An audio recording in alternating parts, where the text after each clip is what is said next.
Hey guys, it's your girl Monique and welcome back to another video.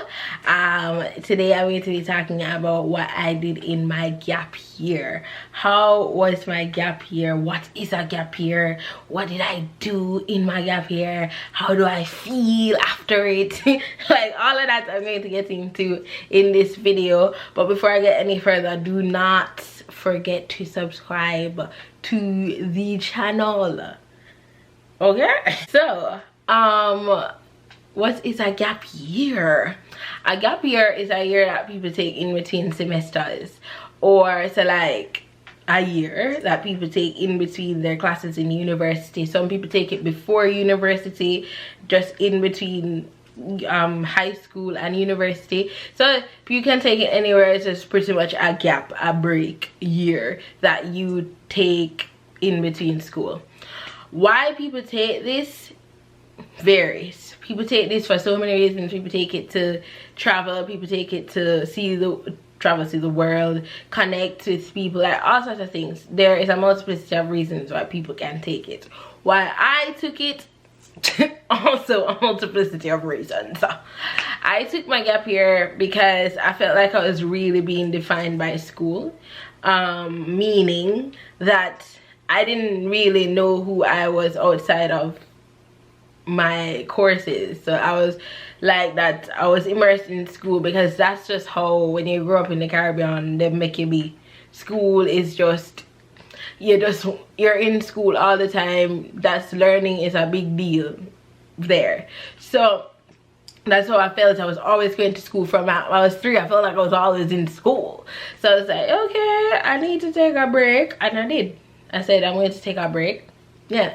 Secondly, I felt like my mental health was depreciating terribly. It was very much depreciating a lot, and I really wanted to step back and take some time for myself and everything. Because me personally, if you are new to the channel, I've always said that I am a recovering perfectionist, and people who don't know much about perfectionism might be like, that's a good thing, but it's not a good thing. A person that's a perfectionist will know that the tightness in your body and how exhausted you are by trying to be perfect and working within people's validation of your life, it's never good. So I wanted to take a break and stop wanting validation from people about things that I was doing. If it was my passion, I didn't need validation from anybody. Anyways, I didn't come here to preach, but that's it. So before, I didn't think of it like that. I was just like, okay, why I didn't get an A? Like, I didn't want my life to be about A's and B's, you see me? So I decided to stop for a minute. So those are the 2 reasons why. I stopped because I was being defined by school and my mental health was depreciating. So what did I do in my gap year? I spoke to my Caribbean parents about it, Jamaican, and they're like, okay, that's cute. That's cute, but what are you going to do? You're just gonna sit down? So I decided to do an internship. So an internship, that is what they call it over, like in Canada, in the US, but we call it a co-op here.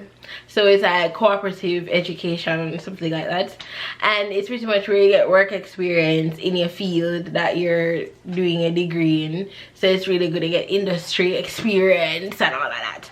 So I had the beautiful opportunity to work with a non-profit organization, and I had an 8-month co-op term. After the 8 months, even before the 8 months, at 4 months, they were just like, yo, can you stay till you go back to school? And I was like, bet. I will be here. So I did my co-op for a year, and when I look back from me in the beginning, how nervous I was, how pensive I was, and not trusting myself, not trusting my inner voice, I'm pleased that I stopped in between university to take a co-op, because I need to have courage and confidence in what it is I want to do. When I did my internship, one of the things that I realized that these people in these organizations want you to be is yourself. They want your insight, they want your fresh eyes, they want you to give your opinion. And I think because I've always been listening to the opinion of lecturers and all of that, I never really stop for a minute and be like, okay, so what do you think? And even though in communications you get to critically assess things, but it's still from theories that you are basing your opinions off of. But this is just you seeing something and being like, what's your idea? What do you think? How do you think we should move in this program? How do you think we should do this thing? You are literally giving advice or your insight on a project, and I thought that was something that I needed to learn, and I was pleased to be able to learn about those stuff in that capacity, you know. My internship taught me so much. It widened my worldview. I worked with people with physical disabilities. I learned to work within a professional arena. I learned all sorts of things, and it kind of helped me career-wise and in garnering and ironing what it is that I wanted to do on this earth. When you're on a co-op, get the most out of it. Ask the questions. No question is dumb. I know people always say that, but I really mean it. No question is dumb. Ask it. Don't wanna try to find mentors within your organization that will feed into you.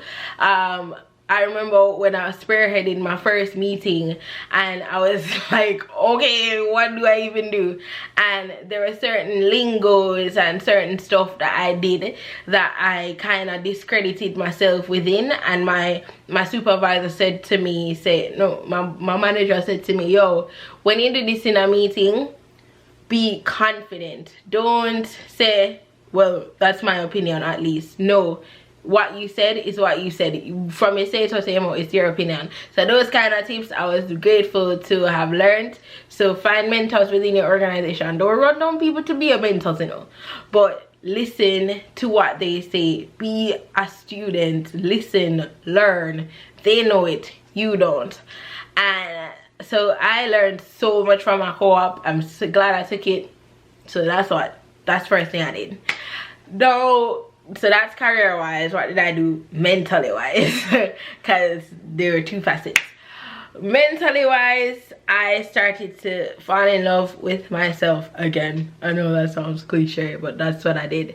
There were several things in my life that I had loved and I stopped doing. I loved to read for fun, and I didn't read a lot anymore because I was only reading for school. I was only reading articles, reading case studies and all of that stuff. So I never really read recreationally. I'm going to do a video about the books that I read within my gap year.